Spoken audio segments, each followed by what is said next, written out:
Zero Dark Thirty est un des films les plus importants de l'année, pas seulement pour ses 5 nominations aux Oscars ou pour le Golden Globe de la meilleure actrice pour Jessica Chastain, mais parce qu'il montre au quotidien la traque complexe, chaotique et finalement réussie de Ben Laden, et qu'évidemment cela fait écho à notre quotidien aujourd'hui en France et en Europe.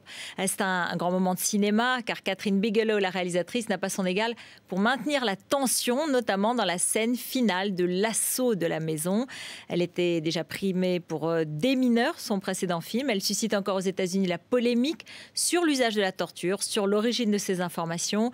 Depuis le week-end dernier, le film est en tout cas au sommet du box-office américain. Il sort sur les écrans en France mercredi prochain.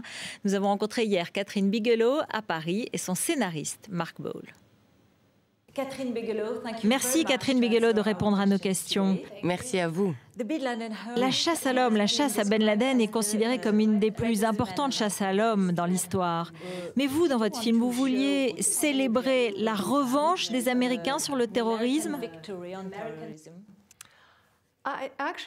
En fait, mon idée était d'explorer, de comprendre et de raconter cette extraordinaire opération qu'était la prise de Ben Laden.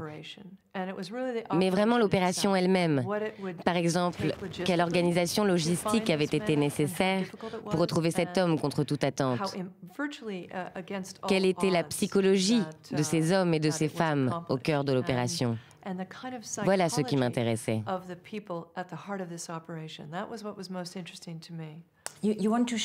vous, les agents de la CIA sont des héros? Vous voulez faire un film à leur gloire?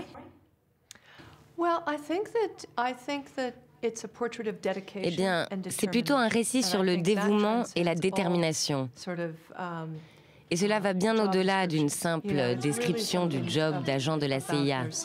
C'est un travail sur leur sacrifice, leur courage, leur ténacité. Il faut encore le rappeler, ils cherchaient vraiment une toute petite aiguille dans une très très grosse meule de foin. Il y a beaucoup de débats autour de votre film. Oui, on peut le dire. C'est bien parfois, hein. Mais c'est aussi un grand succès. Le public est là, le film est en tête du box-office. Hein. Comment expliquez-vous ce paradoxe? Bon, c'est une surprise, même si je savais que le sujet prêtait à controverse et que j'anticipais les polémiques. Ce qui est très gratifiant, bien sûr, c'est la reconnaissance du public. Pour un réalisateur, c'est le plus excitant de voir qu'il réagit si bien à son projet. Il y a beaucoup de curiosité, c'est sûr. On sait ce qui est arrivé, mais on veut savoir comment cela s'est passé. Certains sénateurs républicains vous accusent de légitimer l'usage de la torture. Ils ont bien compris votre film? Eh bien non, bien sûr. On veut simplifier quelque chose de très complexe. Dans cette affaire, les gens veulent une réponse en noir et blanc. Oui, non, gentil, méchant. Mais ce n'est pas cela. Et c'est un sujet dont nous allons encore débattre pendant de longues années. Mais comme réalisatrice, je trouve positif d'avoir lancé ce débat.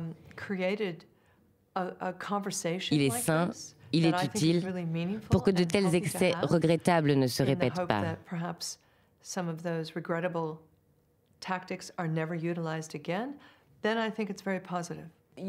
Comme réalisatrice, vous avez réussi à nous faire vivre avec une intensité particulière certaines scènes. Je pense à celle du raid sur la maison de Ben Laden. On a l'impression d'y participer, on la vit vraiment. Hein. Mais vous y avez participé. Comment vous êtes parvenu à créer cette sensation? Eh bien, tout au long de ce film, j'ai voulu mettre le public au cœur de cette chasse à l'homme. Et précisément du raid sur la maison de Ben Laden. Et pour cela, il fallait créer une atmosphère très particulière.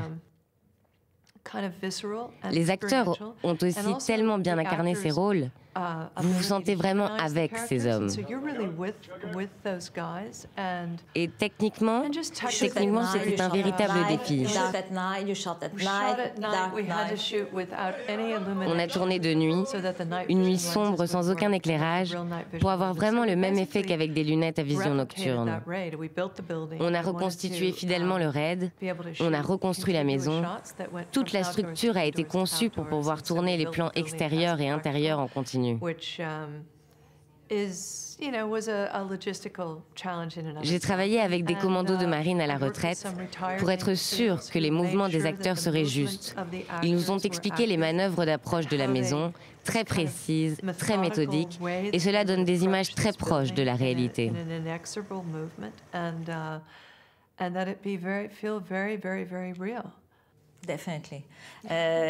Vous avez été surprise de découvrir qu'il y avait beaucoup de femmes dans les services secrets et des femmes très qualifiées. J'ai été surprise d'être surprise. Il y a en effet beaucoup de femmes qui travaillent dans le renseignement. Je ne l'avais jamais réalisé avant de travailler sur ce projet. Un auteur l'a raconté, Michael Shower, dans son livre Oussama Ben Laden.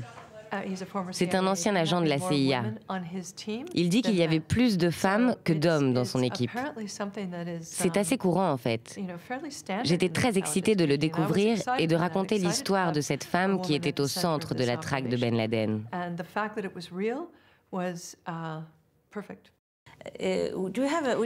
Vous dites que l'idéologie ne vous intéresse pas, et c'est vrai que vous n'exprimez aucun jugement moral dans le film. Mais dans le fond, quand même, est-ce que vous dites clairement oui, non, c'est une sale guerre contre le terrorisme. Nous y sommes confrontés en ce moment, en France, à cette guerre. Nous le sommes tous, le monde entier l'est.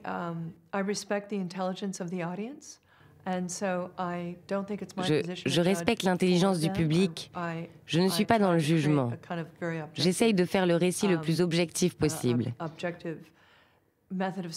pour que vous ayez l'information et que vous jugiez par vous-même, comme dans Des mineurs, mon précédent film. Mais personnellement, je pense que l'utilisation de la torture est condamnable. Et j'espère qu'en comprenant le passé, on ne répétera pas le passé.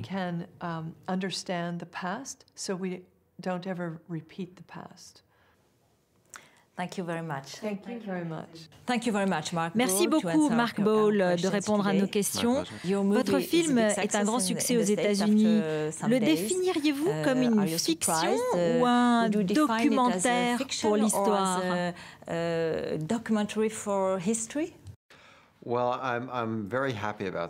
Je suis très heureux du succès. Au départ, le film a été distribué dans 5 salles pendant 3 semaines, puis il a été diffusé dans tout le pays. Et aujourd'hui, il est en tête du box-office aux États-Unis. C'est intéressant car la sortie du film a été précédée de nombreuses polémiques. Dans les milieux politiques, dans les journaux, tous se demandaient comme vous à quel point nous sommes proches de la réalité, comment nous avons su ceci ou cela, quelles ont été nos sources. Il y a eu beaucoup de débats sur certains aspects du film. Tout ça est normal, je pense. Pour moi, au final, ce qui compte, c'est que le public aille voir le film, se fasse son opinion, puisse réagir.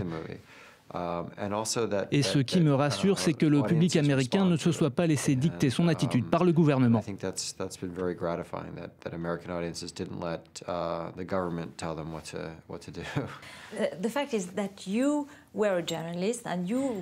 Vous étiez journaliste et vous avez enquêté pour écrire le scénario. Vous avez rencontré la véritable Maya, l'agent qui a découvert Ben Laden?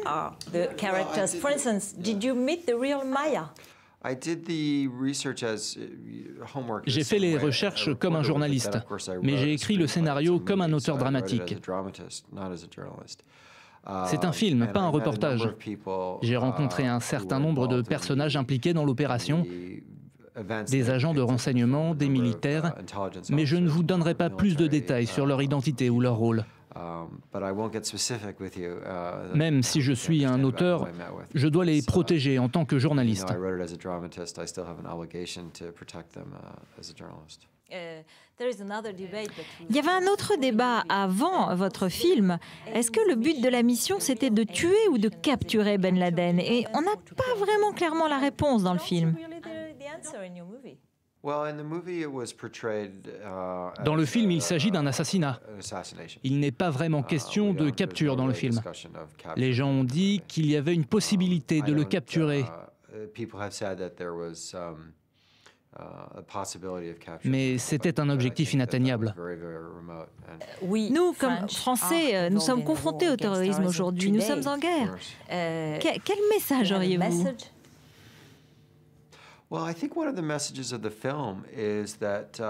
Le message du film, c'est que, pour nous en tout cas, Al-Qaïda n'a pas vraiment été combattu par les hommes politiques, mais plutôt par les hommes et les femmes des services de renseignement, qui ont continué, malgré les obstacles, à faire leurs recherches pendant de nombreuses années. Bien sûr, ils ont commis des erreurs et infligé des traitements aux terroristes parfois regrettables. Mais nous leur devons le respect. C'est leur dévouement qui nous permet de vivre en sécurité.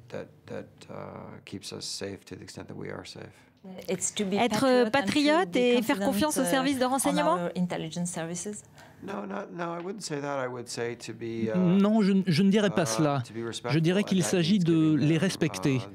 Ni les idéaliser, ni les prendre pour des héros, ou ni les suivre aveuglément. Ce serait aussi une erreur, mais juste les respecter. Thank you very much, Mark Burrell. Thank you.